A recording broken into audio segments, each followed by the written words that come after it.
Solution chapter के introduction के बाद अब अपन यहां पर डायरेक्टली सॉल्यूशन स्टार्ट नहीं करेंगे। अपन को यहां पर सबसे पहले यह पता होना चाहिए कि किसी गिवन सॉल्यूशन में सॉल्यूट का अमाउंट कितना मौजूद है, या मैं ऐसे कह दूं किसी गिवन सॉल्वेंट में सॉल्यूट का कितना अमाउंट मौजूद है। तो सॉल्यूट के रिलेटिव अमाउंट के बारे में इंफॉर्मेशन अपन को कौन प्रोवाइड कराएगा? Concentration terms. तो सबसे पहले अपन यहां पर इस चैप्टर में कंसंट्रेशन टर्म्स के बारे में पढ़ेंगे।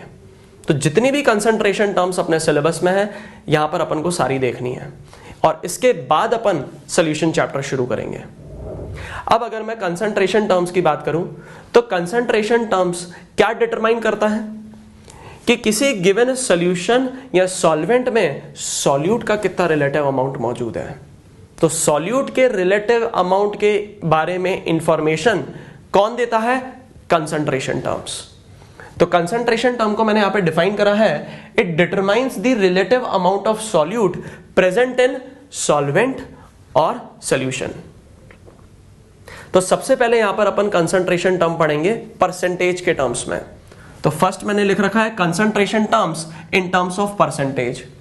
तो इसमें सबसे पहली टर्म आएगी परसेंटेज W/W। इसको मैं और क्या बोल सकता हूं? परसेंटेज बाय मास, या मैं इसको बोल सकता हूं मास परसेंटेज। अब इसको एक बार समझ लेते हैं, ये जो टर्म है ये क्या बताती है।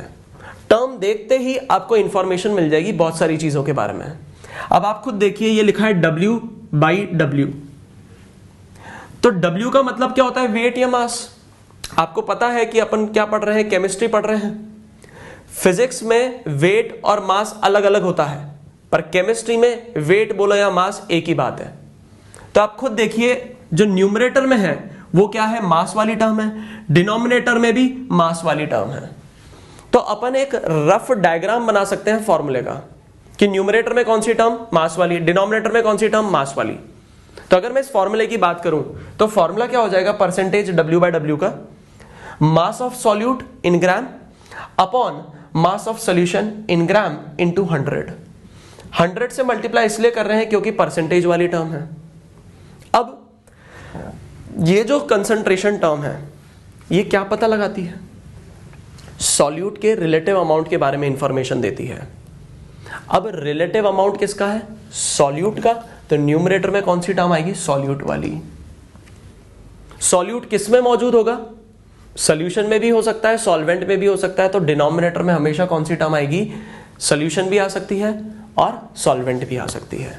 तो जितनी भी कंसंट्रेशन टर्म्स अपन देखेंगे तो जनरली फॉर्मूले में आप ये एनकाउंटर करेंगे, न्यूमरेटर में सॉल्यूट वाली टर्म है और डिनोमिनेटर में सॉल्वेंट और सॉल्यूशन वाली टर्म है। ठीक है, अब फॉर्मूला अपन को समझ में आ गया।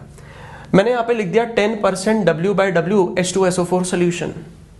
सिर्फ इतनी सी लाइन आपको दे रखी है, इसको रीड करना आना चाहिए। एक बार ये रीड करना आपने सीख लिया तो आधे से ज्यादा फॉर्मूले आपको याद रखने की जरूरत नहीं पड़ेगी। क्यों?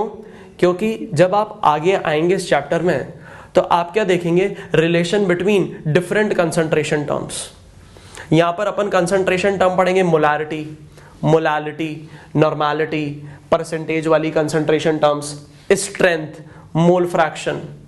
फिर इनके रिलेशन के बारे में भी पढ़ेंगे अपन। कैसे? मोलारिटी और मोलालिटी का रिलेशन, मोलारिटी और नॉर्मेलिटी का रिलेशन, मोलालिटी परसेंटेज W/W के बीच में रिलेशन, मोलारिटी परसेंटेज W/V का रिलेशन। तो अगर आपको ये रिलेशन याद नहीं रखने हैं तो आपको ये रीड करना आना चाहिए, और मैं प्रेफर करूंगा कि आपको रीड करना आ जाए, क्योंकि अगर आप रिलेशन याद करने बैठे तो ढेर सारे रिलेशन हैं। आज याद करोगे कल भूल जाओगे, पर एक बार ये सीख गए कि इसको एक्सपैंड करके कैसे लिखेंगे ये कभी नहीं भूलोगे। ठीक है, अब देखना, ये लिखा है 10% W/W। ये जो नंबर है ये रिप्रेजेंट करेगा न्यूमरेटर को, और यहां पर ये जो टर्म है ये रिप्रेजेंट करेगा डिनोमिनेटर को। अब इसको एक्सपैंड करते हैं। 10 ग्राम ऑफ सॉल्यूट, सॉल्यूट कौन है? H2SO4। 100 क्या हो जाएगा? सॉल्यूशन। मतलब 100 ग्राम क्या हो जाएगा सोल्यूशन, तो इसको एक्सपैंड करेंगे 10 gram of H2SO4 is present in 100 gram of solution. बहुत आसान है, देखिए 10 gram of H2SO4 is present in 100 gram of solution. बात क्लियर है यहां तक। नेक्स्ट कंसंट्रेशन टर्म पे आते हैं परसेंटेज V/V। इसको ऐसे भी लिख सकते हैं या अपन वॉल्यूम परसेंटेज भी बोल सकते हैं। अब आपको दिखाई दे रहा होगा न्यूमरेटर में वॉल्यूम, डिनोमिनेटर में भी वॉल्यूम। न्यूमरेटर में क्या आएगा सॉल्यूट, डिनोमिनेटर में सोल्यूशन भी हो सकता है, सॉल्वेंट भी हो सकता है। तो फॉर्मूला क्या हो जाएगा परसेंटेज V/V का, volume of solute in ml divided by volume of solution in ml into 100। ठीक है, अब आपको टर्म दे दिया 15% V/V C2H5OH सोल्यूशन। अब अपन को इसको एक्सपैंड करना है, तो इसको एक्सपैंड कैसे करेंगे, 15 ml of C2H5OH is present in 100 ml of solution। वही लिखा है मैंने, 15 ml of C2H5OH is present in 100 ml of solution। एक बात मैं आपको बता देता हूं, अगर ये एक बार एक्सपैंड करना आपको आ गया, फिर भले ही एग्जामिनर कितना भी टफ क्वेश्चन दे दे आपको, आपसे जरूर सॉल्व हो जाएगा। भले ही आपको रिलेशन याद हो या नहीं हो, क्वेश्चन आप डेफिनेटली सॉल्व कर लेंगे। और एक और चीज मैं बता देता हूं, एग्जामिनर बहुत चालाक है, वो क्या करेगा, सिर्फ इतनी सी लाइन लिखकर दे देगा। या सपोज करो एग्जामिनर ने सिर्फ इतनी सी लाइन लिख दी, क्या लिख दिया, 10% W/W H2SO4 सोल्यूशन, और आपको बोल दिया कुल मिलाकर जितनी भी कंसंट्रेशन टर्म्स होती हैं सारी कैलकुलेट कर लो। एक एडिशनल इंफॉर्मेशन और दे देगा डेंसिटी के बारे में। सिर्फ 2 इंफॉर्मेशन दे रखी है और दुनिया में जितनी भी कंसंट्रेशन टर्म्स आपके सिलेबस में दे रखी है पूछ लेगा। तो आप कब सॉल्व कर पाएंगे ऐसे क्वेश्चन, जब आपको ये एक्सपैंड करके आना हो, जब आपको पता हो कि इसको एक्सपैंड कैसे करते हैं, तभी सॉल्व कर सकते हैं आप। थर्ड कंसंट्रेशन टर्म है परसेंटेज W/V। इसको अपन और क्या बोल सकते हैं, परसेंटेज वेट बाय वॉल्यूम या परसेंटेज स्ट्रेंथ। याद रखना ये चीज, इसको और क्या बोलते हैं, परसेंटेज स्ट्रेंथ भी बोलते हैं। स्ट्रेंथ नहीं लिखा है, परसेंटेज स्ट्रेंथ लिखा है। फॉर्मूला क्या हो जाएगा, mass of solute in gram upon volume of solution in ml into 100। अब मैंने आपको लिख दिया 20% W/V HCl सोल्यूशन। इसको एक्सपैंड कैसे करेंगे अपन, 20 gram of HCl is present in 100 ml of solution। 20 gram of HCl is present in 100 ml of solution। Clear है ये तीनों concentration terms. Next is parts पर मिलियन। पार्ट्स पर मिलियन को अपन represent करते हैं ppm से। अब ये वाली कंसंट्रेशन टर्म अपन कब यूज करते हैं, ये अपन तब यूज करते हैं जब सॉल्यूट का अमाउंट सोल्यूशन में बहुत ट्रेसेस में दे रखा हो। ट्रेसेस का मतलब सॉल्यूट का अमाउंट सोल्यूशन में बहुत कम हो, तब अपन कौन सी कंसंट्रेशन टर्म यूज करेंगे, पार्ट्स पर मिलियन। बहुत कम कितना होना चाहिए, एग्जाम्पल से समझते हैं। अगर मैं बात करूं सी वाटर की, तो सी वाटर में जो सॉल्ट का कंसंट्रेशन होता है वो बहुत ट्रेसेस में होता है, बहुत कम अमाउंट में होता है। तो अपन कह सकते हैं कि सी वाटर में जब अपन सॉल्ट का कंसंट्रेशन कैलकुलेट करेंगे तो अपन को कंसंट्रेशन टर्म यूज करनी पड़ेगी पार्ट्स पर मिलियन। अगर मैंने परसेंटेज वाली कंसंट्रेशन टर्म यूज कर ली तो जो कंसंट्रेशन निकल कर आएगी वो कुछ ऐसी नजर आएगी 0.00000012, इतने सारे जीरोस आ जाएंगे।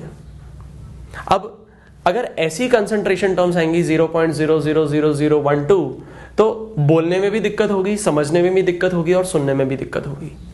तो जब भी सॉल्यूट का अमाउंट बहुत कम में मौजूद होता है या सॉल्यूट का अमाउंट ट्रेसेस में मौजूद होता है, तब अपन कंसंट्रेशन टर्म यूज करते हैं पार्ट्स पर मिलियन। तो इसको डिफाइन कैसे करेंगे, या मैं ऐसे कह दूं ये टर्म यूज कब करेंगे, when amount of solute is present in traces then concentration is expressed in terms of parts per million। Example क्या हो जाएगा, salt in sea water, या मैं ऐसे कह दूं pollutants in environment। अगर एनवायरमेंट में पॉल्यूटेंट्स के कंसंट्रेशन की बात करूं तो वो भी बहुत ट्रेसेस में मौजूद होते हैं।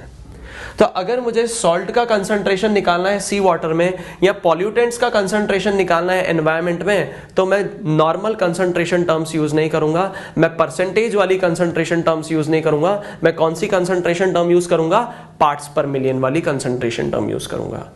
अब इसमें भी देख लेते हैं पीपीएम बाई मास। अब बाई मास का मतलब आपको समझ में आ गया होगा, ऊपर भी मास है नीचे भी मास है, ठीक है। तो फॉर्मूला क्या हो जाएगा, weight of solute in grams upon weight of solution in grams multiplied by 10 to the power 6। याद करो परसेंटेज वाली टर्म में अपन ने मल्टीप्लाई करा था 10 टू द पावर 2 से या 100 से, यहां पर अपन मल्टीप्लाई करेंगे 10 टू द पावर 6 से। 10 टू द पावर 6 का मतलब क्या होता है, मिलियन। तो पार्ट्स पर मिलियन वाली कंसंट्रेशन टर्म चल रही है, तो यहां पर मैं मल्टीप्लाई करूंगा 10 टू द पावर 6 से। फॉर्मूला लगभग सेम ही है। नेक्स्ट अगर मैं बात करूं पीपीएम बाय वॉल्यूम, तो फॉर्मूला क्या हो जाएगा, volume of solute in ml upon volume of solution in ml into 10 to the power 6। Third इसमें बात करूं मैं, तो पीपीएम वेट बाय वॉल्यूम का मतलब क्या हो जाएगा, वेट है ऊपर, नीचे है वॉल्यूम, ऊपर कौन सी टर्म आएगी सॉल्यूट, नीचे कौन सी टर्म आएगी सॉल्यूशन। तो फॉर्मूला हो जाएगा weight of solute in grams upon volume of solution in ml into 10 to the power 6। अब एक मैंने यहां पर छोटी सी लाइन दे रखी है, 5 ppm weight by volume of MgCl2। ये एक्चुअल कंसंट्रेशन अपन कह सकते हैं। अगर मैं बात करूं सी वाटर की, तो सी वाटर में MgCl2 लगभग 5 ppm के आसपास मौजूद रहता है। ये वेरी कर सकता है पर लगभग इतना ही रहता है। तो अगर मैं इसको एक्सपैंड करके बोलूं तो ये क्या होगा, 5 gram of MgCl2 is present in 10 to the power 6 ml of solution। अब आप खुद देखिए 10 to the power 6 ml में कितना ग्राम मौजूद है, 5 ग्राम। तो समझ में आ रहा है कि यहां पर सॉल्यूट का कंसंट्रेशन ट्रेसेस में मौजूद है, इसलिए अपन कौन सी टर्म यूज कर रहे हैं, पीपीएम वाली। ठीक है यहां तक। अब अगर मैं बात करूं मिलियन की, तो टर्म है पार्ट्स पर मिलियन, तो मल्टीप्लाई अपन ने किससे करा, 10 टू द पावर 6 से। अगर मैं बात करूं बिलियन की, तो मैं किससे मल्टीप्लाई करूंगा, 10 टू द पावर 9 से। तो कंसंट्रेशन टर्म क्या कहलाएगी, पार्ट्स पर बिलियन। तो फॉर्मूला सेम रहेगा, बस ये 10 टू द पावर 6 की जगह क्या आ जाएगा, 10 टू द पावर 9। अगर सपोज करो आ गया पार्ट्स पर ट्रिलियन, तो अपन यहां पर मल्टीप्लाई कर लेंगे 10 टू द पावर 12 से। अब अगर मैं इस एग्जाम्पल को एक और बार देखूं, तो इसको मैं एक और तरीके से रीड कर सकता हूं। यहां पर मैंने क्या लिखा है, 5 gram of MgCl2 is present in 10 to the power 6 ml of solution. इसको मैं ऐसे भी रीड कर सकता हूं, 5 parts of MgCl2 is present in 10 to the power 6 parts of solution. यहां तक बात समझ में आ रही है।